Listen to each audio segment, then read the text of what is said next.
Apariția în familia unui copil cu dizabilități aduce după sine și complicații. Acești copii, ca oricare alții, au nevoie de atenție, protecție, îngrijire, respect și iubire. Asociația pentru persoane cu dizabilități de intelect Humanitas oferă sprijin și recuperarea copiilor cu dizabilități. La cei 20 de ani de activitate, instituția a primit un set de electrocasnice din partea Fundației Edelweiss. În programul nostru, între atât de a acorda servicii de partea profesioniștilor, echipelor multidisciplinare, cât și de a educa și învăța părintele ca el să devină cel mai bun educator al copilului propriu, ca să nu-l excludă, să nu-l dă în instituții. Vizitând Asociația Humanitas, ministrul Muncii, Protecției Sociale și Familiei a ținut să precizeze importanța unor asemenea centre. Menirea noastră a tuturor este să încercăm să dezvoltăm în continuare astfel de posibilități, ca toată lumea să înțeleagă că ei sunt cu nevoi speciale, dar sunt la fel ca și noi și merită toată atenția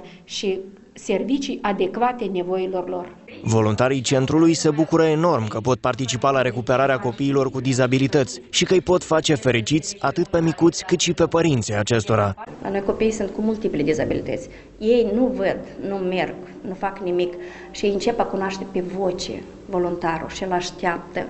Și ei vin la sărbători și copișorii te petrec și așteaptă să te apropii, să-l cuprinzi odată.